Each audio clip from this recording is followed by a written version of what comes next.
Before H.P. Lovecraft became, the architect of cosmic horror, before Cthulhu, before the Necronomicon, there was just a boy in Providence, Rhode Island.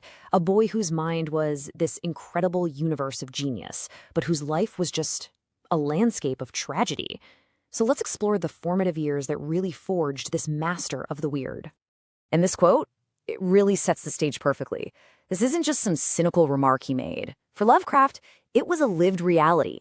His entire worldview, that bleak, indifferent cosmos he would later create, well, it was all built on the foundation of a profoundly difficult youth.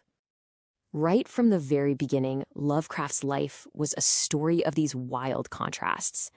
On one hand, you have this astonishing intellectual prodigy, and on the other, he's trapped in a household just suffocated by secrets and sorrow. I mean, the sheer speed of his development was just staggering. This wasn't just a bright kid. This was someone operating on a completely different intellectual plane. Get this, by age 7, he was paraphrasing the Odyssey into an 88-line poem. And by 9, he was already publishing his own amateur science journal, covering everything from chemistry to astronomy. But just as his mind was really taking off, the first great horror of his life unfolded.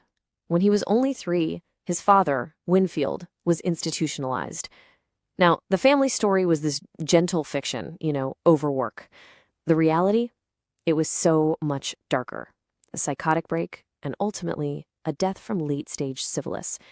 This was the first of many, many unspeakable truths hidden just beneath the surface of his world.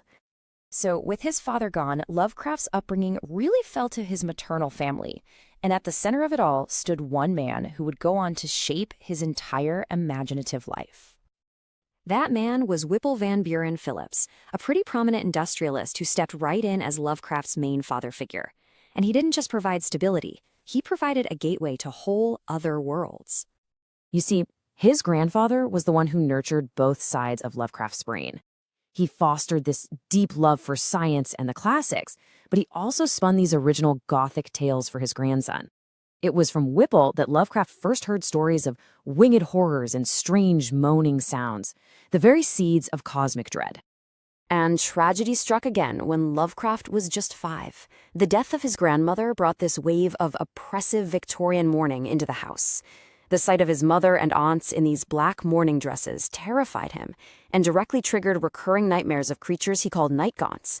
And yep, those are beings that would later claw their way right into his fiction. Okay, so the relative stability of his childhood, the world anchored by his grandfather, that was about to be utterly destroyed. What came next was just this rapid and catastrophic collapse of his entire world. And the collapse was so swift and so total. In 1904, his grandfather, the center of his universe, dies. The family fortune vanishes. They're forced to move from their grand home, which he called his paradise, into a tiny little flat. Then, 4 years later, just before he could graduate and go to Brown University, his health just gave way in a complete nervous breakdown. Everything he had, everything he was working toward, it was just gone. The loss of his home was so devastating that he actually considered taking his own life. He would take these long bicycle rides to the Barrington River and just stare into the water. But what saved him? His insatiable, scientific mind. He decided there was simply too much left in the world to learn. That breakdown in 1908, well, it wasn't a temporary setback. It was the beginning of a 5-year period of almost total isolation, a descent into this psychological prison that he shared with his increasingly unstable mother. His mother, who was in a state of mental decline herself, developed this obsession with his appearance, calling him hideous and grotesque. A neighbor even recalled she would talk of his looks. It seemed to be an obsession with her. And Lovecraft just internalized all of this, becoming a recluse who, in his own words, could hardly bear to see or speak to anyone. For 5 years, he did almost nothing. He didn't write, he rarely left the house, and when he did, it was after sunset. It was a period of absolute stagnation, just trapped with a mother who both clung to him and verbally abused him. This, right here, this was the hell of adulthood he had been dreading. So, how does a virtual hermit reconnect with the world? Well, in Lovecraft's case, it happened in the most peculiar way you could possibly imagine, through intellectual outrage directed at a pulp magazine. The path back was, well, it was an unlikely one.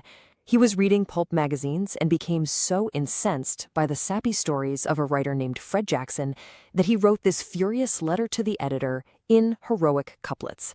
This kicked off a massive, year-long argument in the letters page, all conducted in verse. This bizarre debate got him noticed by the president of the United Amateur Press Association, who invited him to join. And with that one invitation, everything changed. In his own words, amateur journalism gave him a renewal to live. After years of feeling like a failure and a superfluous weight, he had found a community, he found an audience, he found a purpose, and he started writing again, essays, poetry, and, most importantly, fiction. So Lovecraft had reemerged into the world, but his early life had one final grim parallel to play out before a new chapter could really, truly begin. In 1919, his mother's mental health completely collapsed, and she was committed to Butler Hospital, the very same place his father had died. She passed away 2 years later. And what does a shattered, newly orphaned Lovecraft do? Just weeks after her death, he forces himself to attend that journalism convention in Boston.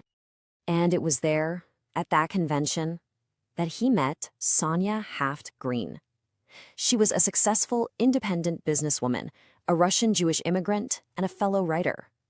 She was, in so many ways, his complete opposite, and she really marked the definitive end of his long, painful youth.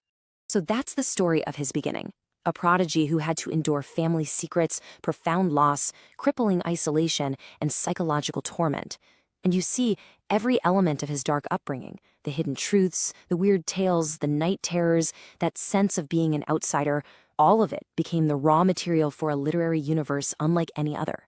So the question is, what happens when a mind like that is finally set free?